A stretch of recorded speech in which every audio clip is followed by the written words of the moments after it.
America, these are the spoils that everybody is playing for. This is it. These are the spoils. The world is changing.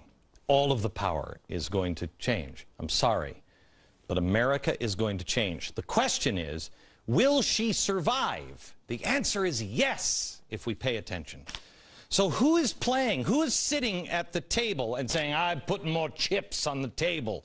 Who is actually playing? I contend the United States is not playing. The United States is being played. These are the players at the table, the real serious players. Everybody else is a clown. You have George Soros, you have Russia, China, and Islam. These are the players of the table. And if you look at each of these players, you will see they all have cards that they are holding. And you would say, if you just looked at their cards, who's going to win? Well, Soros, he is the ultimate capitalist. He has made billions of dollars, and he wants to slam the door shut on others. Now, I don't know if he even cares what the system is now. He just wants his own system, this open society thing. He has called for a new world order for years. Listen. You really need to bring China into the creation of a new world order, financial world order.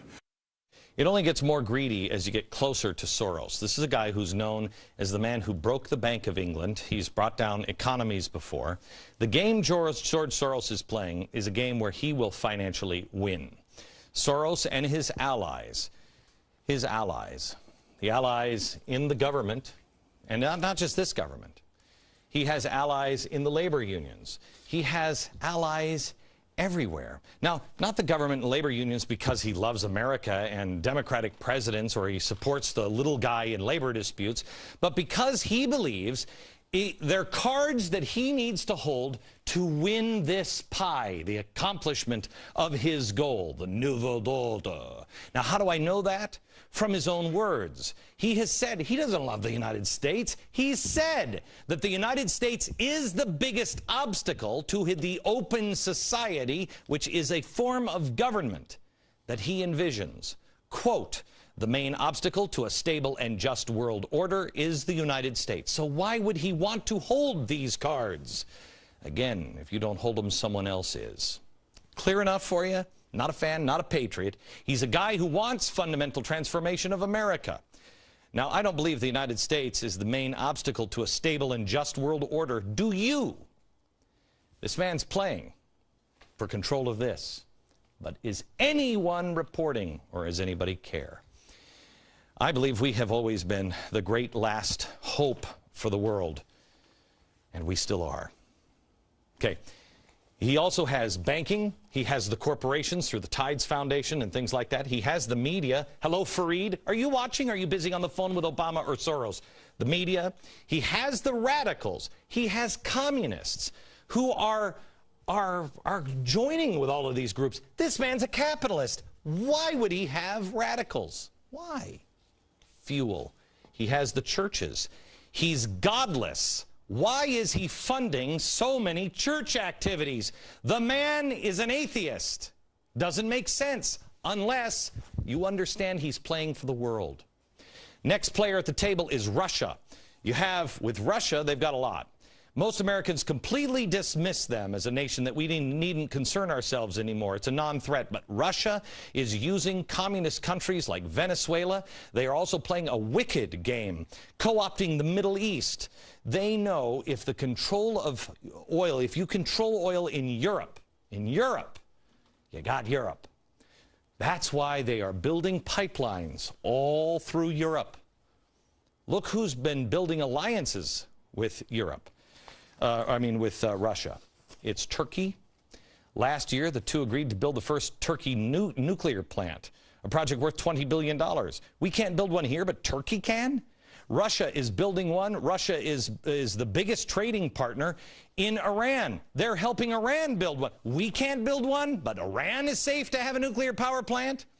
Also, Russia and Venezuela. Last year, the two countries promised to strengthen their bilateral ties. Russia even says the communist country has acted like a real friend. Aren't they? Didn't we just announce on this program last week that they're also building missile platforms in Venezuela? Russia and Pakistan. Earlier this month, the president of Russia and Pakistan got together, had a little chat about working together on energy products, like building a pipeline and exploring for gas. Russia and Libya. Russia's foreign minister just met with the rebel leaders. They are even strengthening ties with China. That's a country, they hate each other. They've never been friendly. China pledged to be a key partner in Russia's plan to build up its Far East region, which is loaded with natural resources. Now let's take a look at China, shall we? I have to take a break. We'll come back and take a look at China. And then this one. And then what's the solution? Don't despair. There is hope. But you must know who's sitting at the table. Next.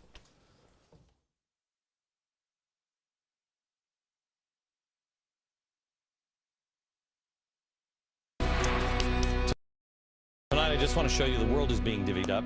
And I want to show you who the players are sitting at the table. Think of this as a poker game. And it's everything is in. And winner takes all. At least that's what some hope. Soros, we already showed you. He wants a new world order. He's with the UN. He's with the banks. He's with the corporations. An atheist is giving millions to churches to help him on this new world order. He's got radicals, communists helping him. He's on his payroll. I'm sorry, laundered money from him. He's got all of that happening. Why? He's a capitalist. You have Russia, radicals, military, and energy. They're sitting at the table. They're holding some good cards here, and they've already got Europe by the throat. Then you have China. China is the obvious winner here. They have plenty of money, plenty of people. They have tech. They have resources. The military is about to take over. Think of this. They have 1.4 billion people in China alone. We have 310 million. India has 1.2 billion. Got it? China is just investing in gold. They have invested, they're buying, what is it, 10,000 tons of gold here in the next year. It's crazy what they're doing. They've got the resources. These guys, there are three players at the table here that have a lot in common. They're playing with fire. They're playing with radicals, radicals, radicals. These guys do not like an unstable world. They don't like it.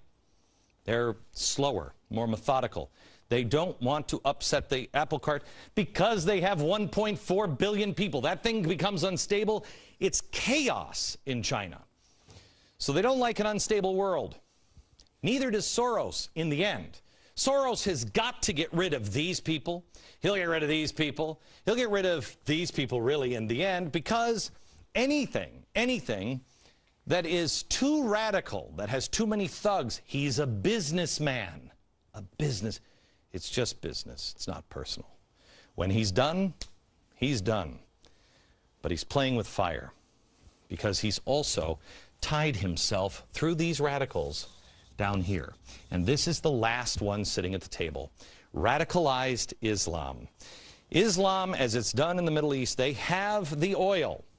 But they also have something else that is a trump card, and that is God. I should make that. They have faith. They have faith on their side. They believe in something. George Soros, all of his minions, they only believe in money.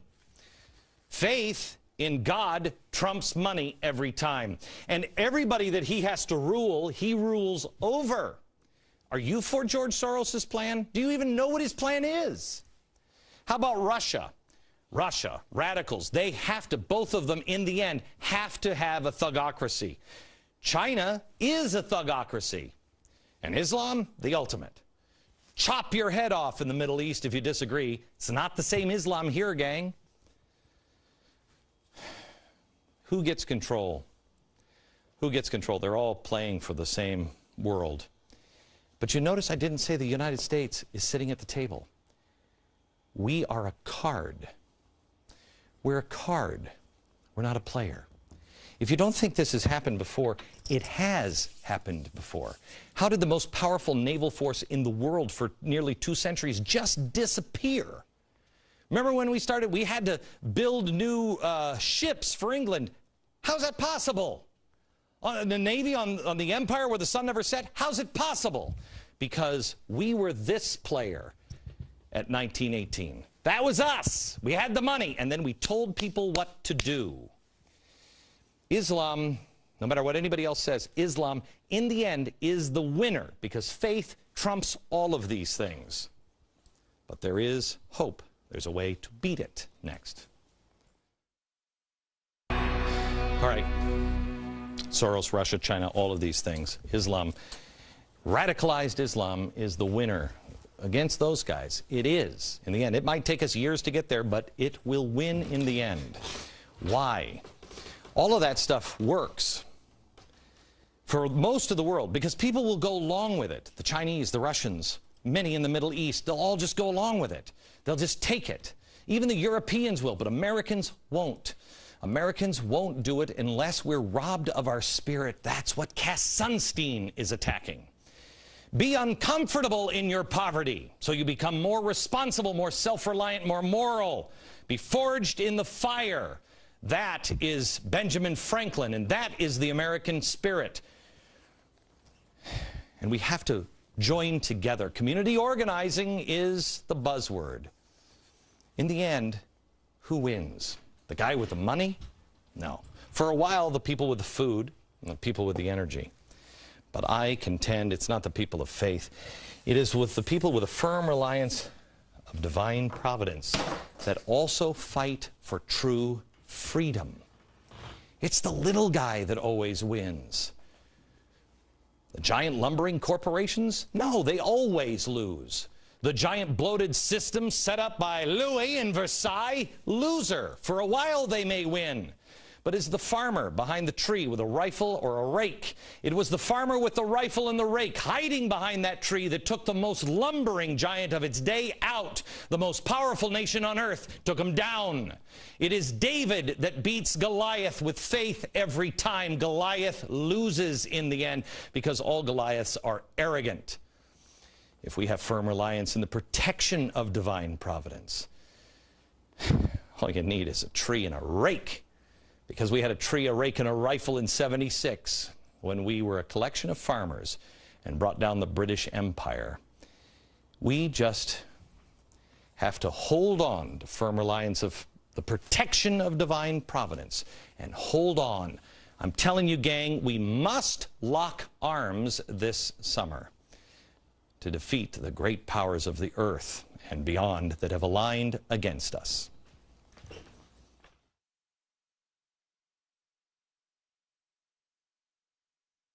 America, there might be some things that you're not following or you don't understand. I ask you to join me at glennbeck.com and try to do your own homework.